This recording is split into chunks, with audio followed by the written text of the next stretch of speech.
A big hello and warm welcome to all of you who are listening to me yet again.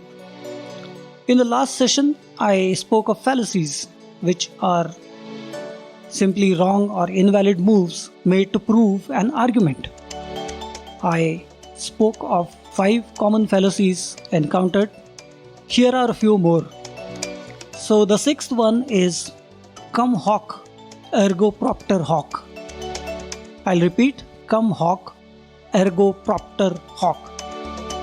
These fallacies happen when it is assumed that because two things occur together, they must be related.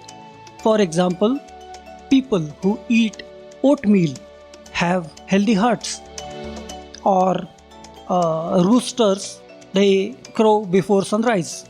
Therefore, roosters cause the sun to rise. Trivial example, but see the implications. 7th one, very important, false analogy. In false analogy fallacies, you make an assumption about two things that are alike, but they are alike in one respect, while it is assumed that they are alike in another. For example, people and watches are both complex. People and watches are both complex. Therefore, they both must be the product of complex design. Or let's say tigers and lions are animals and they are ruthless killers. So belonging to the same family, let's say, domestic cats must also be ruthless killers. A special note from me to be on the lookout for analogies always. Understand that people who give excellent appealing analogies are themselves very well versed with the theory of fallacies, and they will do their very best not to get caught. It's up to you to make out what to believe in and what not to. False dilemma, the 8th one. False dilemma fallacies occur when someone is only given 2 choices for possible alternatives when more than 2 actually exist. This is something like the online quizzes at the end of web-based trainings or tutorials, if you have done them. You all must have experienced that you were marked as wrong because the answer you thought right was not there in the options at all. This is where I take an opportunity to repeat what I said in my discourse on philosophy introduction. Everyone has his own philosophy with a personal touch to it. No single philosophy applies to everyone. For the author of that question in the quiz, the author was damn convinced that there could be no third answer, whereas you do have one. Simple examples would be, in Asia, only 2 countries offer travel and tourism options, India and Japan. There is no third option now.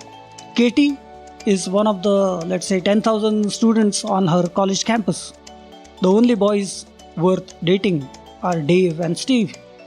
It's not presented as an argument, it's not asked as a question, it's told to you like a statement. The 9th one, hasty generalization.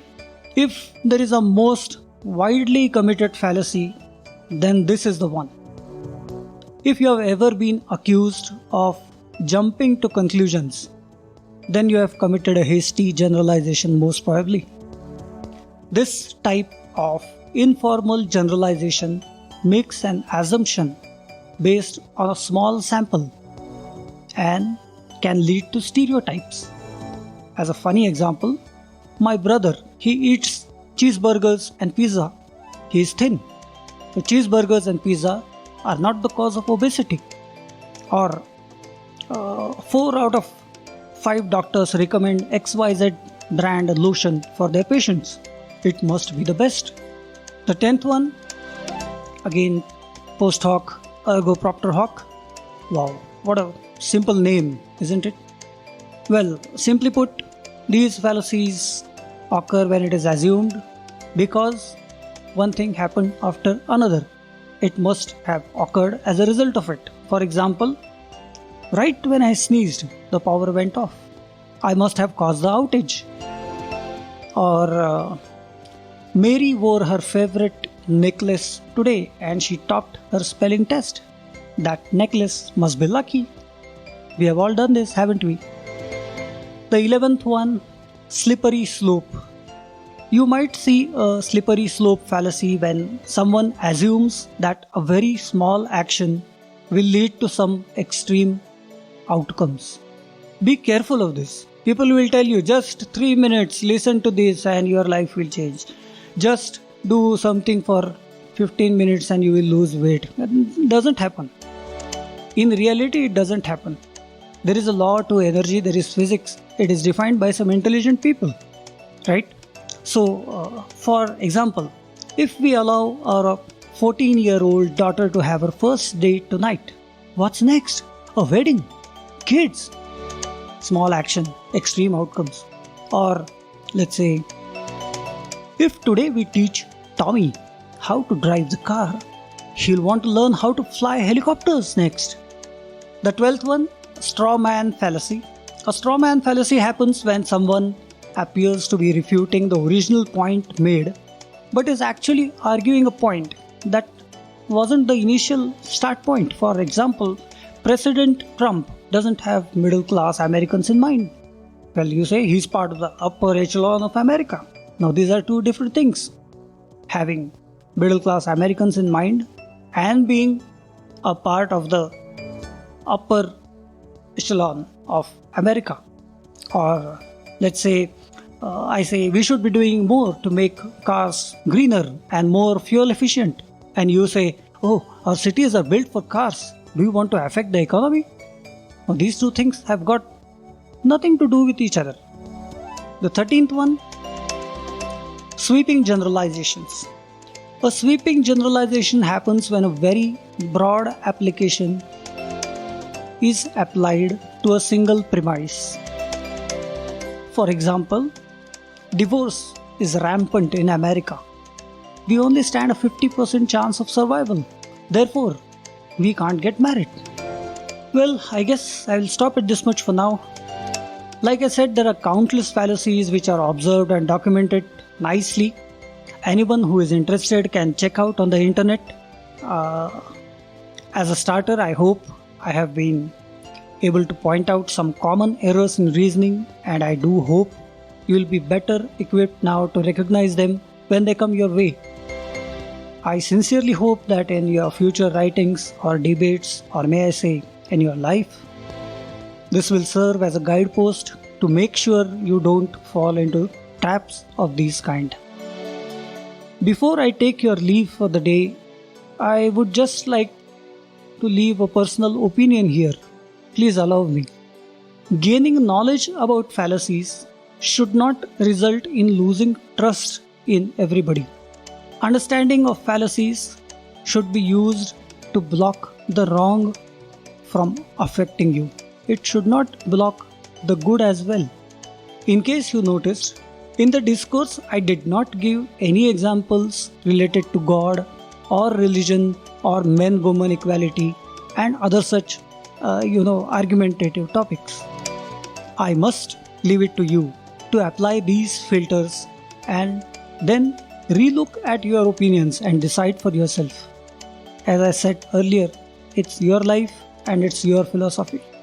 In a kind of mystic way, I would say that one should always be bigger than his knowledge, if you know what I mean. Knowledge is a powerful tool and we should be able to use it for our betterment and enhancement. Now, I have read almost everything written about fallacies through various sources because I am researching. And I dare say that if I continuously wear the mask of this knowledge, hardly anything will be able to reach me. No motivational speaker, no spiritual master, no good books, no self-development master classes, personality development classes, nothing will ever be able to influence me in any way because I will look at everything as a fallacy. I certainly don't want to become a computer program like that. Friends, life has colors and we should not be trying to make it black and white. It should be made more colorful instead. I think at the end of almost every session I have done related to logical thinking or rationality or reasoning, I have invariably ended up saying this to my audience. Use it as a protection. Don't get into the digital binary mode and start rejecting things. Anyway, so that's all about fallacies. Just take it as an input and make use of it in a way that suits you the best. I repeat my request, please do subscribe to my channel. I may not be allowed to post outside links next time.